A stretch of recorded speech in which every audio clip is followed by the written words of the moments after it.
At the dawn of the ancient world, when the Egyptian sun first kissed the fertile soil of the Nile Valley, the story of Bastet began to take form.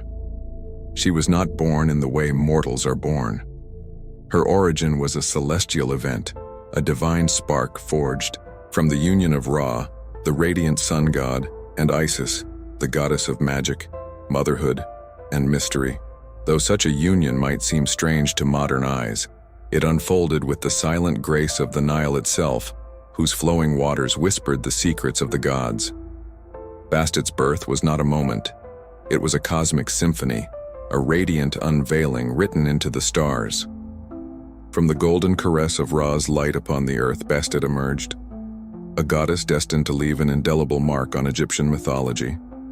She was a vision of divine beauty and power, her form a sacred fusion, the face of a lioness or cat, and the graceful body of a woman, adorned with the symbols of life and the sun.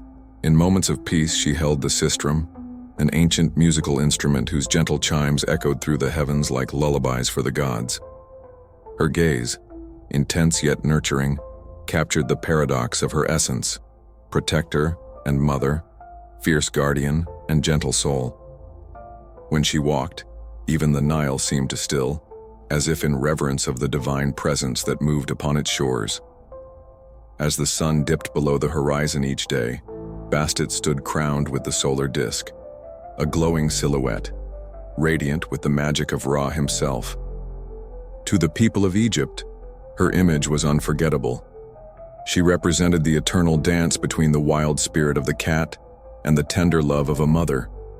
Bastet was not just a goddess, she was a living hymn of the sun, protector of the hearth, guardian of life unlike distant deities who remained aloof in the heavens. Bastet became an intimate presence in the lives of the ancient Egyptians. She was more than an object of worship. She was a protector of homes, a divine sentinel who stood guard over families. In the quiet corners of mud brick dwellings, people invoked her name for protection and peace. Mothers whispered prayers to her as they rocked their children to sleep. Farmers called upon her for fertile fields and abundant harvests. Her divine energy wasn't limited to grand temples or solemn rituals. It lived in laughter, music, joy, and the bonds of love. Bastet was the embodiment of the balance between strength and serenity, between order and joy. Her blessings were found, not only in the safety of households but in the very rhythm of life itself, in celebrations, fertility, health, and prosperity. The Eye of Ra, light in the darkness. Though Bastet is often remembered for her gentleness, she was also a formidable force when called upon. Alongside deities like Sekhmet and Hathor, she was one of the sacred eyes of Ra, a title bestowed upon those chosen to be the gaze, will, and wrath of the sun god. As Ra traveled through the perilous underworld each night, fending off the forces of chaos, Bastet assumed her cosmic role as his eye, watching over the balance of creation with unwavering vigilance. During these dark hours, she was no longer the gentle guardian of hearth and home, but the fierce protector of cosmic order, a divine huntress who would strike down threats to the eternal cycle of life and light. Her eyes, glowing with the brilliance of the sun itself, pierced the darkness like twin stars. She stood as a celestial reassurance, a promise that even in the bleakest moments, a guardian goddess watched from above, ensuring that light would return and that harmony would prevail. Bastet was not merely a myth or a symbol. She was a force woven into the very soul of Egypt, an embodiment of the sacred balance between life's gentlest joys and its fiercest trials. Her story is not just history, but a reminder of the divine presence that watches over all things. The shadows that sought to engulf the world in the cosmic struggle against chaos, she stood as a sentinel, a guardian who ensured that the dawn would inevitably break. Banishing the encroaching darkness lurking in the shadows of the underworld was Apep, the serpent of chaos, his scales reflecting the abyss where light feared. To tread in this cosmic struggle, Bastet emerged as a fierce ally, her claws extended like celestial talons, though Ra was often accompanied by many other fierce gods such as Set and Sobek. Bastet was no pushover. She was a sentinel, a guardian with furrowed brow and fierce loyalty. ensuring the sun's safe passage through the treacherous journey. As the solar boat ventured into the underworld, Ra, with his radiant glow, stood against the encroaching darkness personified by Apep. This place was a realm where chaos and order clashed like colossal titans. It was here that, basted with the grace of a goddess and the ferocity of a lioness, leaped into the cosmic. With each swipe of her celestial claws, Bastet showcased her incredible agility and dexterity. It was said that in one of these many battles, Bastet managed to decapitate the colossal serpent, securing their safety through the underworld and ensure that the sun would rise once again. Amongst goddesses considered the Eye of Ra, Bastet and Sekhmet stood as dual pillars of feline might. Bastet, the guardian with the grace of a cat, shared this celestial stage with Sekhmet, a goddess embodying the raw force of a lioness's potent claws. Their duality mirrored the very essence of existence, a delicate interplay where chaos and order entwined like vines in a cosmic garden. While Set reveled in the thunderous roar of chaos, Bastet, with a gentler, yet equally fire spirit, embodied the nurturing side of feline prowess. She became the guardian, not just of homes and hearths, but also of the delicate equilibrium that sustained the universe in ancient Egypt. The seasonal flooding of the Nile was often seen as a blessing, as it was a source of agricultural fertility. However, the floods also brought with it a number of seasonal plagues. It was believed that because of Set's fierce nature, she was responsible for these plague periods. In these troubling times, the people of Egypt would conduct ritualistic acts of pacification. Through these rituals, it was believed that Set could be transformed into Bastet. Among the many rituals, the most well-known took place in the home. The individual would wield a wooden club and pace around their home while reciting the following retreat murders. No breeze will reach me, so that passers-by would pass on to rage against my face. I am Horus, who passes along the wandering demons of Sekhet. Horus, sprout of Sekhmet, I am the unique one. The son of Bastet, I will not die on account of you upon success. Sekhmet would transform into Bastet, the gentle guardian who would offer her protection to the practitioner. The ancient Egyptians looked to the night sky and drew parallels between the dual nature of these feline goddesses and the complexities of their own lives in the gentle purr of a cat and the roar of a lioness. They found echoes of the cosmic dance that unfolded in the heavens, a dance where Bastet and Sekhmet played pivotal roles. In another chapter of ancient Egypt, Bastet was responsible for punishing a daring prince. The prince's name was Setna, and he embarked on a journey that would inwin his fate with the ethereal and the divine. The tale unfolded in the latter half of the first millennium BCE, a time when the boundaries between the seen and the unseen blurred in the dusty corridors of the past. Setna longed to be an explorer, and fueled by an insatiable curiosity, has stumbled upon the elusive book of thought within the sacred tomb of Nanfapta. An eerie whisper echoed through the dusty air as the ghostly apparition of Nanra-Kapta materialized. Presenting Setna with a peculiar challenge, the prince could claim the coveted book, but only if he could outsmart the spirit in a game of Senet, an ancient Egyptian board game with roots reaching back to 3100 BCE. The stakes were high, and with each defeat by Nanra-Kapta, Setna was struck on the head, driving him deeper into the earth. Eventually, Setna was buried up to his neck. The prince, undeterred, called upon his brother to fetch his magical talisman with the charm in hand. Setna escaped from the ghostly restraints, seized the Book of Thoth, and fled triumphantly from the haunted tomb. Displaying the book proudly, Setna ventured through the Temple of Ptah in Memphis, his path intersecting with the enigmatic Tabu, a woman of captivating beauty. In an audacious move, Setna dispatched his servant with a brazen proposal. He offered 10 gold pieces to the woman for one night with her Tabu. A daughter of a priest countered, with one condition: she would accept the affair, but only in secrecy, at her house in Bubastis. Unable to resist the allure, Setna arranged a clandestine meeting. However, Tabu, cunning and relentless, revealed her true intentions. She wanted all of Setna's worldly possessions in exchange for her body. The prince, overwhelmed with lust and desire, eagerly agreed to her demands. Tabu smiled and changed into a robe that left little to the imagination. This sent Sita's passions through the roof, but before he could act, Tabu asked for one more thing.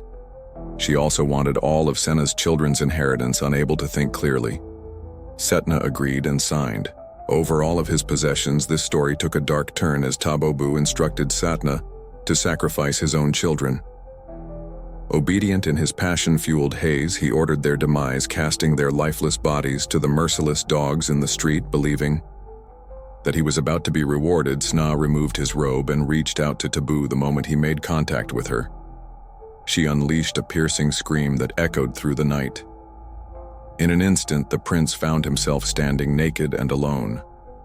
The echoes of his folly reverberating through the hallowed streets. It turns out Taboo was the human manifestation of Bastet herself.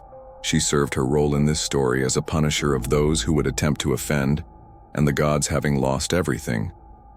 In his life, Setna sought repentance. He returned of the Book of Thoth to Nirkapa's tomb. Seeing this, the merciful gods decided that Setna had learned his lesson. Once Setna returned home, he surprisingly found his family alive, safe and sound. His crimes had been forgiven. Bastet, the beautiful punisher, faded into the shadows, a lingering reminder of the wrath that awaited those who dared to offend the gods. In the alleys of ancient Egypt, where the sand whispered ancient secrets, cats prowled with an enigmatic elegance within the realm of Bastet. These feline creatures held a sacred place. They weren't mere animals. They were living, breathing embodiments of the goddess's divine spirit to the Egyptians.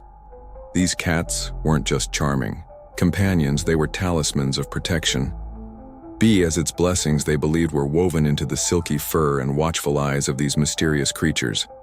These feline guardians, adorned with jeweled collars, roamed the royal palaces with regal grace, partaking in the luxuries reserved for the elite. Welcoming a cat into one's home was akin to inviting Bastet herself in the quietude of Egyptian households. The gentle purring of these earthly emissaries echoed the goddess's watchful presence. The Egyptians, with reverence in their hearts, saw in the enigmatic nature of cats a reflection of Bastet's own mystique, an essence that simultaneously captivated and guarded within the walls of noble households. Cats, more than mere pets, assumed the mantle of protectors. Cobras, with their deadly dance, dared not infiltrate the sacred spaces, guarded by vigilant feline sentinels. In the grandeur of Egyptian tombs, where the whispers of the past echoed, wealthy nobles immortalized their cherished cats, weaving their images into their intricate tombs. Cats embraced a journey beyond mortality, transcending into the realm of the eternal mummification. A sacred process encapsulated their divine essence, preserving their regal forms for an eternity. Entwined with the goddess, they represented the significance of these feline protectors, transcended the boundaries of the household. In the bus granaries that stored the lifeblood of Egypt's crops, cats played a pivotal role. Swift and agile, they were the unsung heroes battling the vermin that threatened to devour the sustenance of an entire kingdom. The passing of a cat heralded a period of mourning, a tangible display of respect.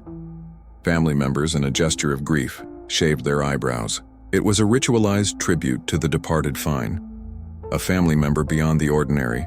It was at the sacred cemeteries nestled near the temples of Bast that the true magnitude of this divine companionship was revealed. A staggering discovery echoed through the hallowed halls of Paras, the temple of the cat goddess. Over 300 sorcerer mummified cats were found, each a testament to a bond that transcended time and mortality. However, Bastet was not only worried in the city of Basas alone. The Egyptians often turned to Bastet as their guardian amidst the uncertainties of life. The rhythmic beats of the serum echoed through temples and homes alike, a celestial melody that resonated with the beating hearts of the worshippers. With its metallic jingles, became more than an instrument. It became a vessel of connection, a bridge between the earthly and the divine. As its echoes reverberated, so did the prayers spoken in moments of peril. Whisper aired in times of joy, in times of danger, when the shadows of chaos loomed. The Egyptians lifted their voices in fervent prayer, seeking Bastet's protective embrace. Her name, uttered with devotion, became a shield against the encroaching darkness. The people, in their vulnerability, found solace in the belief that Bastet, like a lioness guarding her cubs, would stand resolute against the threats that dared to disturb the cosmic order. In moments of celebration, when the Nile overflowed with abundance and the air hummed with the vibrancy of life, gratitude flowed like a river. Hymns sung with hearts brimming with thanksgiving echoed through the temples. Offerings, tokens of appreciation, adorned the altars, symbols of the joyous dance of existence. Where Bastet's benevolent gaze ensured the ebb and flow of prosperity following the death and funeral of loved ones. Bastet was sometimes invoked for protection in the afterlife. Life devotees believed that she could guide and guard the souls of the deceased. Images of Bastet were placed in tombs and burial sites as a symbol of protection and a reminder of the goddess's watchful presence in the realm of the dead. Due to her association with fertility and protective qualities, Bastet was often invoked by women during pregnancy and childbirth. Pregnant women and mothers sought her blessings for a safe and successful delivery. She was seen as a nurturing and maternal figure in this aspect of her worship. And in times of pain and injury, Bastet was often invoked for her healing abilities. Some attribute her with the power to cure ailments and bring about physical and spiritual well-being. Devotees would seek her aid in times of illness, and temples dedicated to Bastet sometimes functioned as centers for healing in the endless expanse of Egyptian mythology, where stories wove intricate tales of gods and mortals. But its narrative stands as a timeless tale of protection and balance. Her story isn't confined to the realm of cosmic abstraction. It is a tangible presence that continues to illuminate the hearts of those who navigate the ever-shifting sands of existence. Even as the gentle warmth of the sun, its rays casting a golden glow upon the desert, the essence of Bastet persisted. She was a guiding light, a guardian, and a source of joy. Her story, like an ancient melody, echoes through the corridors of time, inviting those who would listen to find solace and blessings in the dance of life. Bastet, the eternal guardian, remains a timeless companion in the journey through the ever-shifting sands of existence.